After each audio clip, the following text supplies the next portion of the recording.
पंजाब केसरी में आप सबका स्वागत है। मैं हूं चंद्रशेखर धरनी। कांग्रेस जिस प्रकार से मनरेगा का नाम बदले जाने के बाद अग्रेसिव हो रही है और सड़क से लेकर सचिवालय तक, हरियाणा विधानसभा तक घेराव की धमकी दे रही है, पंचायतों में जाकर धरने प्रदर्शन आंदोलन करने की बात कह रही है। कृष्ण बेदी हरियाणा सरकार में कैबिनेट मंत्री हैं, सीनियर मंत्री हैं। इनसे बातचीत करेंगे। बेदी जी, स्वागत है पंजाब केसरी में। जी धन्यवाद।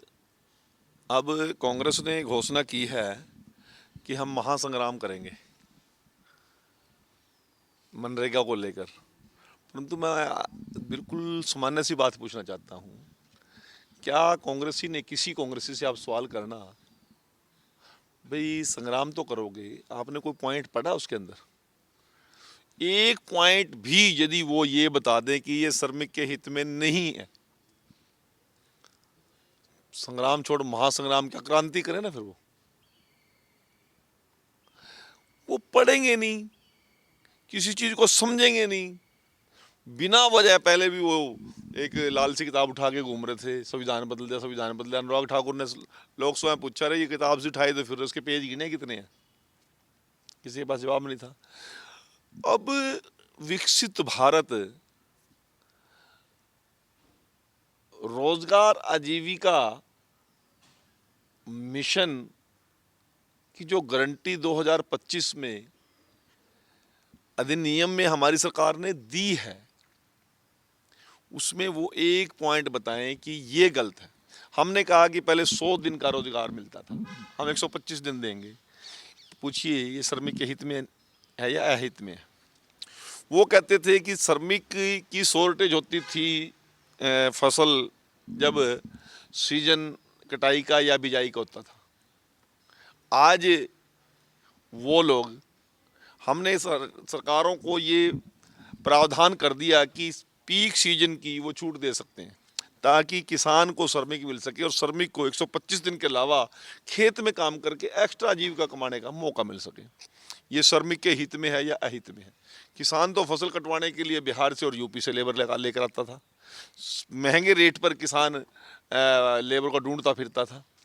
उसके बाद कंस्ट्रक्शन वर्क के अंदर कोई प्रोविजन नहीं था मनरेगा के लोगों को काम करने का। हमने जल संरक्षण के लिए, पर्यावरण बचाने के लिए, वृक्षारोपण के लिए या और सुविधाएं पैदा करने के लिए भी श्रमिकों को फ्री हैंड किया है। वो और ज़्यादा रोजगार के साधन उपलब्ध करा के अपना कारोबार और अपने बच्चों की जीविका बढ़ा सकते हैं। बताओ कौन सी बात श्रमिक हित में नहीं है? तीसरी बात, अभी तक मैनुअल सारा मस्टोल बनता था। हमने कहा कि इसमें उनकी टेंडर्स लगेगी, उनमें डिजिटल होगा, उनका लेन देन थ्रू बैंक होगा, डीबीटी से होगा, डायरेक्ट बेनिफिट उनको खुद मिलेगा, जाके सीधा मिलेगा। तो बताओ ये उसमें कौन सी बात श्रमिक के हित की नहीं है? पहले कोई सोशल ऑडिट का प्रावधान नहीं था कि श्रमिक को पैसे मिले या नहीं मिले, बीच में कौन लोग खा गए, किन लोगों ने खा लिया, ऐसा कोई प्रोविज़न था ही नहीं। आज हमने वो सारे के सारे प्रोविज़न कर दिए, श्योर कर दिया कि श्रमिक तक उसकी मजदूरी उसके ज़रूर से ज़रूर पहुँचे, बैंक अकाउंट के माध्यम से पहुँचे।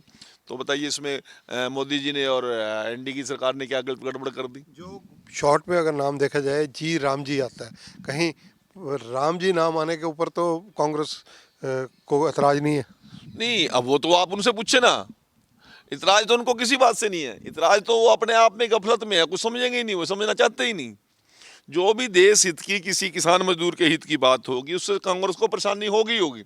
अब आप देखिए पार्लियामेंट में, विधानसभा के अंदर नो कॉन्फिडेंस मोशन लेके आए, जवाब सुनने से पहले मैदान छोड़ के भाग गए। लैंड ऑर्डर पे वो लेके आए थे, बिल लेके आए थे, उसमें वो जवाब सुनने से पहले छोड़ के भाग गए। अब रणछोड़ दास हो चुके हैं कांग्रेसी तो। अब आप देखिए क्या हालत होगी हरियाणा प्रदेश के अंदर। कांग्रेस के प्रोग्राम होंगे, यदि हुड्डा ग्रुप का प्रोग्राम होगा, शैलजा के लोग नहीं जाएंगे, रणदीप के लोग नहीं जाएंगे, कैप्टन अजय सिंह यादव के लोग नहीं जाएंगे। परंतु यहाँ पे शैलजा का प्रोग्राम होगा, वहाँ पे हुड्डा के जाके लोग लठ बजाएंगे। इस प्रकार के हालात आज कांग्रेस के अंदर हैं। नेता विहीन कांग्रेस, नेतृत्व विहीन कांग्रेस, मुद्दा विहीन कांग्रेस। कांग्रेस का अगर आंकलन करें, एज ए विपक्ष, साल से ऊपर हो गया हरियाणा में नायब सिंह सैनी पार्ट 2 की गवर्नमेंट बने हुए हैं, आप भी कैबिनेट मंत्री हैं। कांग्रेस की भूमिका को इन 13-14 महीने में कैसे देखते हैं? अब आप ही देख लो, 11 महीने तो उनको नेता प्रतिपक्ष बनाने में लग गए। बना तो आते ही वो नो कॉन्फिडेंस मोशन लेके आ गए, जिसमें उन्होंने मुंह की खानी पड़ी। मैं आप लोगों के माध्यम से बताना चाहता हूँ, कांग्रेस आज बहुत दयनीय स्थिति में, 125 साल 150 साल पार्टी का आज कोई नेता नहीं है, किसी प्रकार की विचारधारा नहीं है, सोच नहीं है, किसके हित की बात करनी है, किसके हित की नहीं करनी, बिना मुद्दों के लड़ाई लड़ते हैं और फिर मुंह की खा के बैठते हैं। आज कांग्रेस लाचार और बेबस कांग्रेस है। लाडो लक्ष्मी योजना सरकार लागू कर चुकी है, बेनिफिट्स मिलने शुरू हुए, लेकिन कांग्रेस उसमें भी कहीं ना कहीं आरोप लगा रही है कि बीजेपी गवर्नमेंट जो है वो लोगों को लाभ महिलाओं को देना नहीं चाहती, इसलिए नए नए प्रावधान कर रही है बीच में। अब आरोप लगाने से तो कुछ होगा नहीं। आरोप तो यदि आप हिमाचल में जाके देखो ना, आज तक इसकी शुरुआत भी नहीं की।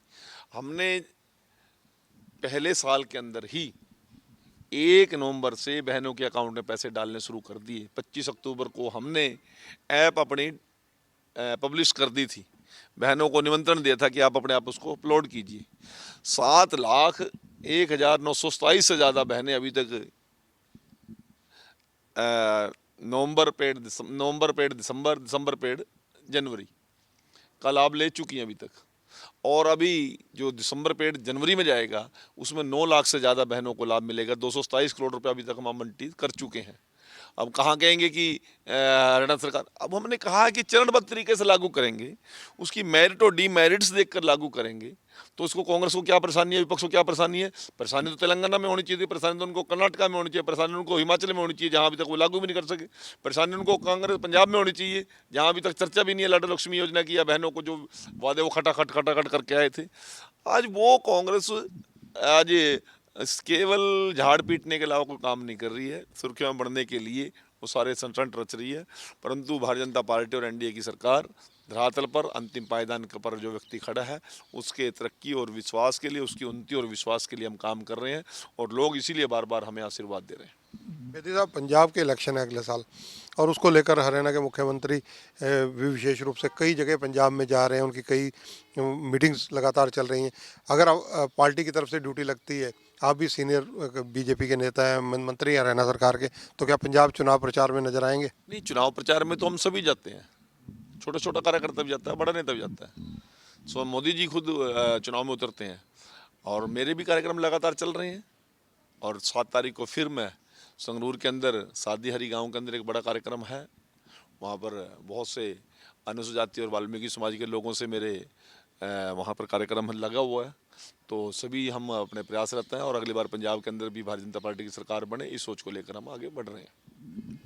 हरियाणा में बजट आने वाला है, बजट हरियाणा का कैसा होगा?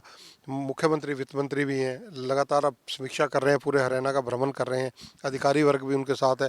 आप अपने विभाग का बजट और हरियाणा का बजट कैसा देखते हैं? देखिए, लगभग 56% लोगों को हम 56 लाख लोगों को अभी तक हमारा विभाग सेवाएं दे रहा है। लगभग 36 लाख लोगों को हम सभी सम्मान पेंशनों का लाभ दे रहे हैं, चाहे वो विधवा पेंशन है, वृद्धावस्था सम्मान पेंशन है, चाहे बोना किन्नर की पेंशन है, चाहे थैलेसीमिया कैंसर पीड़ित लोगों को पेंशन देने की बात है। सभी से हम लगातार 36 लाख लोगों को 3200 रुपये महीने का लाभ दे रहे हैं। और यदि लाडो लक्ष्मी को भी जोड़ दें तो लगभग 20 से 21 लाख बहनें और जुड़ जाएंगी अभी आने वाले समय के अंदर। तो लगभग 56-57 लाख लोगों को हम इसका लाभ देंगे। और पर्याप्त बजट है, आवश्यकता पड़ेगी तो और बजट भी लेकर आएंगे। अभी हमने अनुसूचित जाति वर्ग के और बैकवर्ड लोगों के ट्रेनिंग के भी बहुत सी बड़ी योजनाएं बनाई हैं। और इसी प्रकार से हमारे विभाग के अंदर सोशल जस्टिस के तहत नशा मुक्ति के अंदर ज़्यादा बढ़िया सुविधाएं मिलें और लोग नशों से बचें और उनको रिहेबिलिटेशन हो, इन सभी चीज़ों को लेकर हमारा विभाग काम कर रहा है। और इसी प्रकार दिव्यांगजनों के उन्नति और तरक्की के लिए उनको बढ़िया लेम्स मिल सकें, उनको मोटर व्हीकल्स या रिक्शा ई देकर उनको सुखी कर सकें, उनको जो भी इनके हेल्पफुल चीज़ें हैं उनको देने का भी हमारा विभाग काम करता है। इन सभी चीज़ों को लेकर, इसी प्रकार से वृद्धाश्रम को लेकर और इसी प्रकार से दिव्यांगजनों की मजबूती और सशक्तिकरण के लिए भी हमारा विभाग काम कर रहा है। और आने वाले दिनों में हम पूरे प्रदेश के अंदर कैंप लगाकर उन लोगों को उनके कृत्रिम अंग देने का काम करेंगे। धन्यवाद कृष्ण बेदी जी। तो ये हैं कृष्ण बेदी, हरियाणा के कैबिनेट मंत्री हैं। इन्होंने कई मुद्दों पर हमारे से बातचीत की। कैमरामैन संजय सिंह के साथ चंद्रशेखर धरनी, पंजाब केसरी टीवी, चंडीगढ़। हमसे जुड़े रहने के लिए हमारे YouTube चैनल को सब्सक्राइब करें और नई वीडियो की नोटिफिकेशन के लिए बेल आइकॉन को दबाएं। अगर आप ये वीडियो Facebook पर देख रहे हैं तो लाइक जरूर करें और ज्यादा से ज्यादा शेयर करें। धन्यवाद।